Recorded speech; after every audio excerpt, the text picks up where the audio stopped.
Hello दोस्तों, स्वागत है आप सभी का आपके अपने यूट्यूब चैनल NS24 क्लासेस में।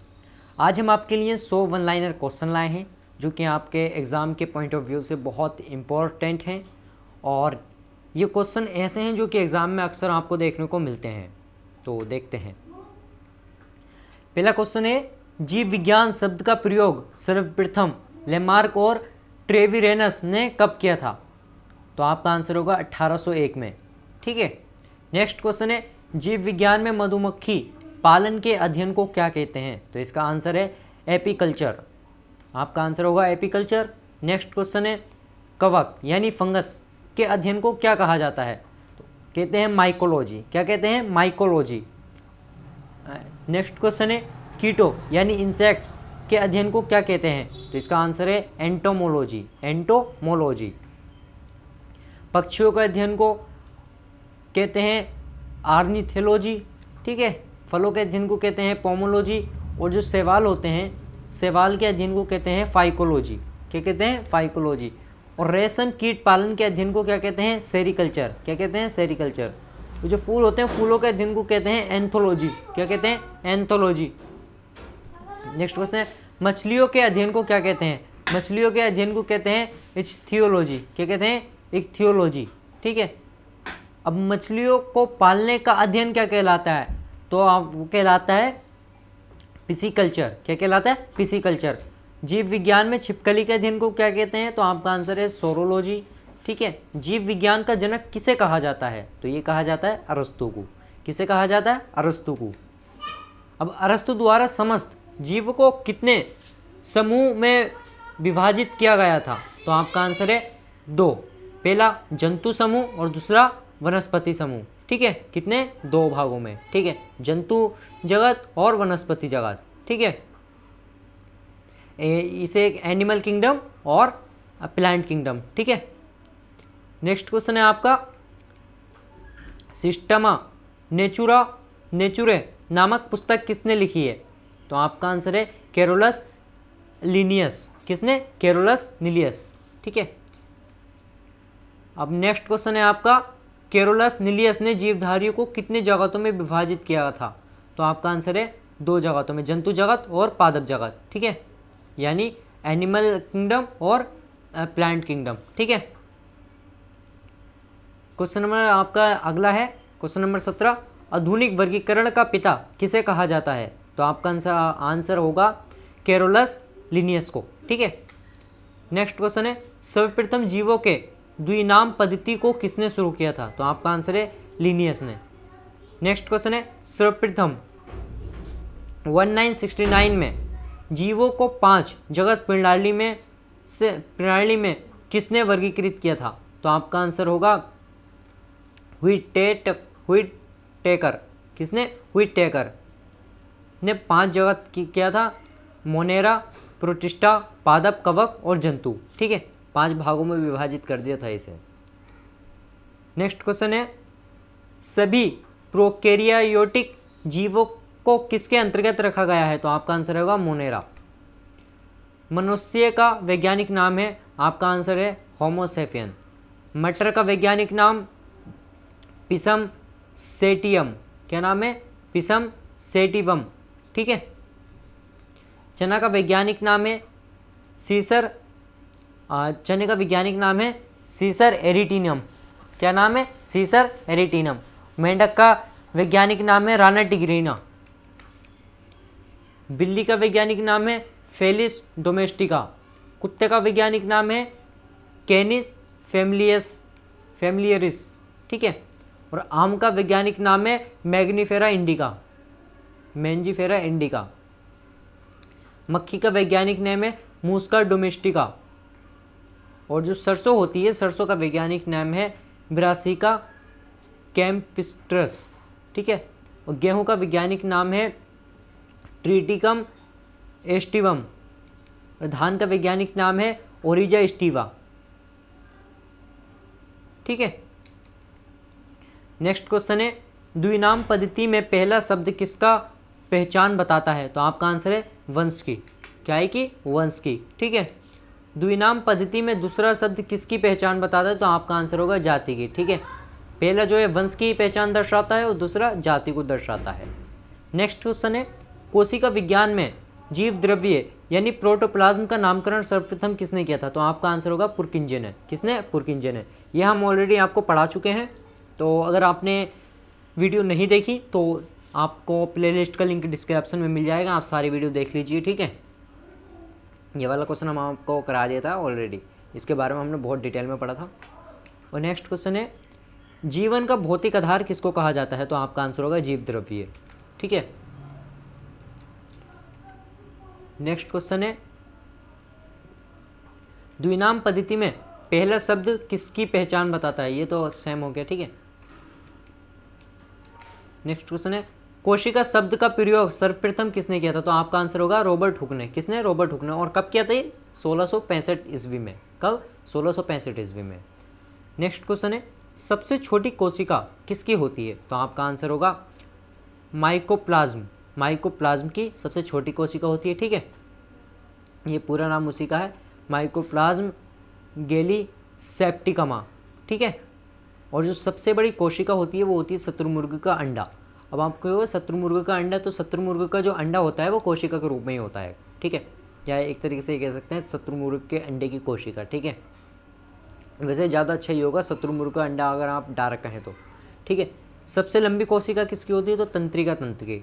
तंत्रिका तंत्र की, ठीक है। तंत्रिका तंत्र कहाँ होती है? यानी जो न्यूरॉन होती है वो कहाँ होती है? ब्रेन में, ठीक है। नेक्स्ट क्वेश्चन है, कोशिका सिद्धांत का प्रतिपादन किसने किया था? तो आपका आंसर होगा स्लाइडेन ने। किसने? स्लाइडेन और स्वान ने। किसने? स्लाइडेन और स्वान ने। और कब किया था ये? तो ये किया था 1838 से 1839 ईस्वी में। वैसे ज़्यादातर सही जो है 1839 ईस्वी है। नेक्स्ट क्वेश्चन है, कोशिका सिद्धांत के अनुसार प्रत्येक जीव की उत्पत्ति किसकी होती है? तो आपका आंसर है कोशिका। आपने पढ़ा होगा cell is the basic unit of life, ठीक है। यानी जो कोशिका है वो जीवन की मूल इकाई है, ठीक है। तो नेक्स्ट क्वेश्चन है, कोशिका यानी सेल कितने प्रकार की होती हैं? तो आपका आंसर होगा 2 प्रकार की होती हैं, ठीक है। कितने प्रकार की होती हैं? 2 प्रकार की। कौन कौन सी? एक पहली होती है प्रोकैरियोटिक कोशिका और दूसरी होती है यूकैरियोटिक कोशिका, ठीक है। अब आपका नया दूसरा क्वेश्चन है, नेक्स्ट क्वेश्चन, किस प्रकार की कोशिका में केंद्रक नहीं होता? तो आपका आंसर होगा प्रोकैरियोटिक कोशिका। प्रोकैरियोटिक कोशिका इसका एग्जाम्पल है जैसे आरबीसी, ठीक है। आरबीसी में केंद्रक नहीं होता, यानी न्यूक्लियस जो होता, आरबीसी में न्यूक्लियस नहीं होता। क्या चीज़? न्यूक्लियस, केंद्रक, ठीक है। नेक्स्ट क्वेश्चन है, किस प्रकार की कोशिका में केंद्रक होता है? तो आपका आंसर होगा यूकैरियोटिक कोशिका, ठीक है। ये नॉर्मल कोशिका है जो जिसमें केंद्रक होता है। नेक्स्ट क्वेश्चन है क्वेश्चन नंबर 50, किस प्रकार की कोशिका प्रोटीन एवं कार्बोहाइड्रेट्स की बनी होती है? तो आपका आंसर होगा प्रोकैरियोटिक कोशिका। काय की बनी होती है? प्रोटीन की और कार्बोहाइड्रेट की। कार्बोहाइड्रेट का मतलब है शर्करा, ठीक है। क्या मतलब है? शर्करा, ठीक है। शर्करा और प्रोटीन। किस प्रकार की, नेक्स्ट क्वेश्चन है आपका, किस प्रकार की कोशिका सेल्यूलोज की बनी होती है? तो आपका आंसर होगा यूकैरियोटिक कोशिका। काय की बनी होती है? सेल्यूलोज। सेल्यूलोज क्या है? सेल्यूलोज एक कार्बोहाइड्रेट है, यानी एक शर्करा है। और किस टाइप की शर्करा है अगर आपसे पूछे तो आपका आंसर होगा ये एक पॉलीसेक्राइड शर्करा है, ठीक है।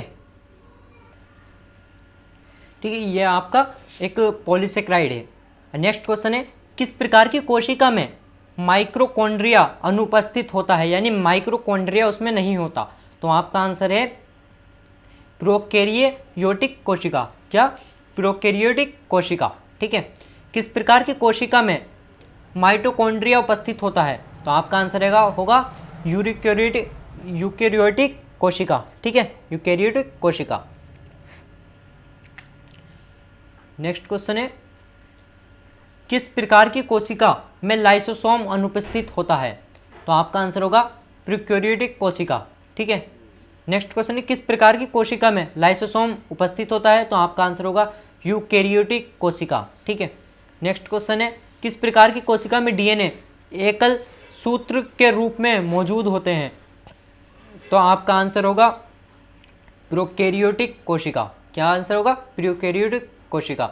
नेक्स्ट क्वेश्चन है, किस प्रकार की कोशिका में डीएनए दोहरे सूत्र के रूप में मौजूद होते हैं?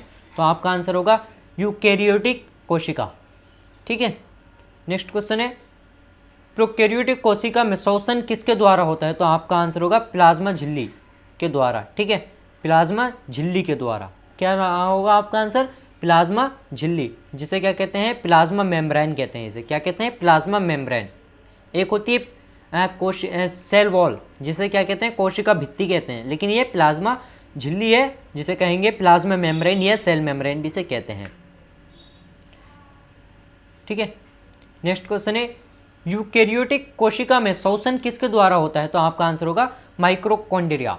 इसके बारे में हमने ऑलरेडी वीडियो बना रखा है, आप जाके देख लीजिए, लिंक आपको डिस्क्रिप्शन में मिल जाएगा। इस टेस्ट के बाद में हम लास्ट में वीडियो को दे देंगे, ठीक है, आई बटन में मिल जाएगा आपको। नेक्स्ट क्वेश्चन है, लिंग प्रजनन क्षमता किस प्रकार की कोशिका में नहीं पाया जाता? तो आपका आंसर होगा प्रोकैरियोटिक कोशिका, ठीक है। नेक्स्ट क्वेश्चन है आपका, लिंग प्रजनन क्षमता किस प्रकार की कोशिका में पाया जाता है? तो आपका आंसर होगा यूकेरियोटिक कोशिका, ठीक है। नेक्स्ट क्वेश्चन है, जीवाणु में कोशिका भित्ति यानी सेल वॉल किस चीज का बना होता है? तो आपका आंसर होगा पेप्टिडोग्लाइकन, ठीक है, पेप्टिडोग्लाइकन। अब ये क्या होता है? ये एक प्रकार की क्या कहते हैं इसे? प्रोटीन है, ठीक है, क्योंकि प्रोटीन है, ठीक है। और नेक्स्ट क्वेश्चन है, तारकाय यानी सेंट्रोसोम की खोज किसने की थी, जो केवल जंतु कोशिकाओं में पाया जाता है? तो आपका आंसर होगा बोबेरी ने, ठीक है। किसने? बोबेरी ने। नेक्स्ट क्वेश्चन है, पादप कोशिका में सर्वप्रथम राइबोसोम की खोज किसने की? तो आपका आंसर होगा रॉबिन्स एवं ब्राउन ने। और कब की थी? 1953 ईस्वी में, ठीक है। नेक्स्ट क्वेश्चन है, जंतु कोशिका में सर्वप्रथम राइबोसोम की खोज किसने की थी? तो आपका आंसर होगा पेलाडे ने। किसने? पेलाडे ने, GE पेलाडे। और कब की थी? 1955 ईस्वी में। नेक्स्ट क्वेश्चन है, राइबोसोम किस चीज़ का बना होता है? तो आपका आंसर होगा RNA और प्रोटीन, RNA और प्रोटीन। नेक्स्ट क्वेश्चन है, RNA का पूर्ण रूप क्या है? तो आपका आंसर होगा राइबोन्यूक्लिक एसिड, राइबोन्यूक्लिक एसिड। और अगर आपसे पूछ ले DNA का, तो आपका आंसर होगा deoxyribonucleic acid, deoxyribonucleic acid. इन दोनों के बीच में आपको एक अंतर बता देता हूँ, ठीक है। RNA जो होता है RNA जो होता है सिंगल हेलिक्स होता है, और जो DNA होता है वो डुअल हेलिक्स होता है। आपने देखा होगा हेलिक्स क्या होता है, ये होता है, ठीक है। एक मिनट में बना के दिखाता हूँ। जैसे ये DNA की स्ट्रक्चर होती है, तो DNA यूँ करके होता, ये DNA हो गया, और यूँ करके जो होता सिंगल वो RNA होता है, ठीक है। तो आप देखते हैं आगे। नेक्स्ट क्वेश्चन है, प्रोटीन की फैक्ट्री किसे कहा जाता है? तो आपका आंसर होगा राइबोसोम को। किसे? राइबोसोम को। नेक्स्ट क्वेश्चन है, माइक्रोकॉन्ड्रिया की खोज सर्वप्रथम किसने की थी? तो आपका आंसर होगा अल्टमैन ने। और कब की थी? 1886 ईस्वी में। नेक्स्ट क्वेश्चन है, किसने माइटोकॉन्ड्रिया का नामकरण किया था? तो आपका आंसर होगा बेंडा ने। किसने? बेंडा ने। नेक्स्ट क्वेश्चन है, ऊर्जा युक्त कार्बनिक पदार्थों का ऑक्सीकरण कहाँ होता है? तो आपका आंसर होगा माइटोकॉन्ड्रिया में, ठीक है। और कौन कराता है? ऑक्सीजन कराता है, ठीक है। नेक्स्ट क्वेश्चन, कोशिका का पावर हाउस किसे कहते हैं? यानी कोशिका का पावर हाउस किसे कहते हैं, यानी ऊर्जा घर किसे कहते हैं? तो आपका आंसर होगा माइटोकॉन्ड्रिया में, ठीक है। किसे कहते हैं? माइटोकॉन्ड्रिया में, ठीक है। ये माइटोकॉन्ड्रिया को कहेंगे। और नेक्स्ट क्वेश्चन है, DNA कहाँ पाया जाता है? तो आपका आंसर होगा माइटोकॉन्ड्रिया में और क्लोरोप्लास्ट में। काय में? माइटोकॉन्ड्रिया में और क्लोरोप्लास्ट में, ठीक है। अब आपको माइटोकॉन्ड्रिया के बारे में थोड़ा बता देता हूँ। माइटोकॉन्ड्रिया का जो होता है, माइटोकॉन्ड्रिया में एक बाहरी झिल्ली होती है जिसे कहते हैं क्रिस्टे, यानी हिंदी में उसे कहते हैं बलकुट। क्या कहते हैं? बलकुट, ठीक है। चलो आगे देखते हैं, बाकी हमने वीडियो में डिस्कस ऑलरेडी कर रखा है, आप वीडियो देख लेना, ठीक है। नेक्स्ट क्वेश्चन है, गाल्जिकाय की खोज किसने की थी? तो आपका आंसर होगा कैमिलो गाल्जी ने। किसने? कैमिलो गाल्जी ने, ठीक है। और जब गाल्जिकाय टूटता है तो क्या बनता है? तो आपका आंसर होगा लाइसोसोम। क्या बनता है? लाइसोसोम, ठीक है। नेक्स्ट क्वेश्चन है, कोशिका के अणुओं का यातायात प्रतिबंध किसे कहा जाता है? तो आपका आंसर होगा गोल्जी को, ठीक है। नेक्स्ट क्वेश्चन है, लाइसोसोम की खोज किसने की? तो आपका आंसर होगा डी डुवे ने, ठीक है, डी डुवे ने। नेक्स्ट क्वेश्चन है, बाहरी पदार्थों का भक्षण व पाचन करने के लिए लाइसोसोम में कितने प्रकार के एंजाइम पाए जाते हैं? तो आपका आंसर होगा 24। कितने? 24 प्रकार के एंजाइम पाए जाते हैं। और इन एंजाइम को कहा क्या जाता है? तो वो कहा जाता है अपघट्टीय एंजाइम। और इंग्लिश में कहा जाता है इसे हाइड्रोलाइटिक एंजाइम। ठीक है, नेक्स्ट क्वेश्चन है कोशिका का आत्मघाती थैली किसे कहा जाता है? तो आपका आंसर होगा लाइसोसोम। क्यों कहा जाता है? क्योंकि ये जो होती है इसके अंदर एंजाइम बनते हैं ज़्यादा, और जब एंजाइम ज़्यादा बनते हैं तो क्या होता है, इसमें प्रेशर क्रिएट होता है, और जब प्रेशर क्रिएट होता है तो ये फट जाती है, खुद भी फट जाती है और जो सेल होती है उसे भी मार देती है ये, इसलिए क्या कहा जाता है आत्मघाती सेल। और इसे कई और नाम से जाना जाता है, ऐसे आत्मघाती थैली भी कहा जाता है, और इसे काफ़ी चीज़ कहा जाता है। इसे कहा जाता है सफाई कर्मी भी कहा जाता है, परमाणु बम भी कहा जाता है, और इसे सफाई बैग भी कहा जाता है, यानी डिस्पोजल बैग। ठीक है, और डस्टबिन भी कहा जाता है इसे सेल की। ठीक है, नेक्स्ट नोट आप यहाँ नोट कर लें, स्तनधारियों के लाल रक्त कणिकाओं में लाइसोसोम नहीं पाया जाता। ठीक है, नेक्स्ट क्वेश्चन है लवक यानी प्लास्टिड किस में पाए जाते हैं? तो इसका आंसर होगा सिर्फ पादपों में, सिर्फ पादपों की कोशिकाओं में ये पाए जाते हैं। लवक कितने प्रकार के होते हैं? तो आपका आंसर होगा 3 प्रकार के। कौन कौन से? हरित लवक, आणवीय लवक और वर्णीय लवक। ठीक है, यानी सबसे पहला क्लोरोप्लास्ट, ठीक है, ल्यूकोप्लास्ट और क्रोमोप्लास्ट। ठीक है, नेक्स्ट क्वेश्चन है हरित लवक का रंग होता है? तो आपका आंसर होगा हरा। ठीक है, और नेक्स्ट क्वेश्चन है आणवीय लवक का रंग होता है? तो आपका आंसर होगा रंगहीन, इसका कोई रंग नहीं होता है। ठीक है, इसका कोई रंग नहीं होता है। कौन सा? आणवीय, यानी ल्यूकोप्लास्ट का कोई रंग नहीं होता। क्वेश्चन नंबर 85, वर्णीय लवक का रंग क्या होता है? तो आपका आंसर होगा रंगहीन। ठीक है, मुख्य रूप से लाल, पीले व नारंगी होते हैं ये। नेक्स्ट क्वेश्चन है किसके अंदर क्लोरोफिल पाया जाता है? तो आपका आंसर होगा हरित लवक। नेक्स्ट क्वेश्चन है पौधे किसकी सहायता से प्रकाश संश्लेषण की क्रिया करते हैं? तो आपका आंसर होगा क्लोरोफिल। ठीक है, नेक्स्ट क्वेश्चन है किसे पादप कोशिका का रसोई कहा जाता है? तो आपका आंसर होगा हरित लवक को, यानी क्लोरोप्लास्ट। नेक्स्ट क्वेश्चन है पत्तियों का रंग पीला किसकी उपस्थिति के कारण होता है? तो आपका आंसर होगा केरोटीन। केरोटीन क्या है? केरोटीन एक प्रोटीन है। ठीक है, केरोटीन प्रोटीन। ठीक है, केरोटीन एक प्रोटीन है। अब नेक्स्ट देखते हैं पौधे अपने भोजन का संग्रहण कहाँ करते हैं? तो आपका आंसर होगा जड़ों में या भूमिगत तनों में। ठीक है, नेक्स्ट क्वेश्चन है वर्णीय लवक पौधों के किस भाग में पाए जाते हैं? तो आपका आंसर होगा फूल में, फल भित्ति में, बीज आदि में। नेक्स्ट क्वेश्चन है टमाटर हरा से पीला किसकी उपस्थिति के कारण होता है? तो आपका आंसर होगा लाइकोपिन के। ठीक है, गाजर किसकी उपस्थिति के कारण लाल नारंगी होता है? तो आपका आंसर होगा केरोटीन। केरोटीन क्या है? एक प्रोटीन है। क्या है? प्रोटीन है ये एक। नेक्स्ट क्वेश्चन है चुकंदर का गाढ़ा रंग किसकी उपस्थिति के कारण होता है? तो आपका आंसर होगा विटामिन के। किसके? विटामिन के।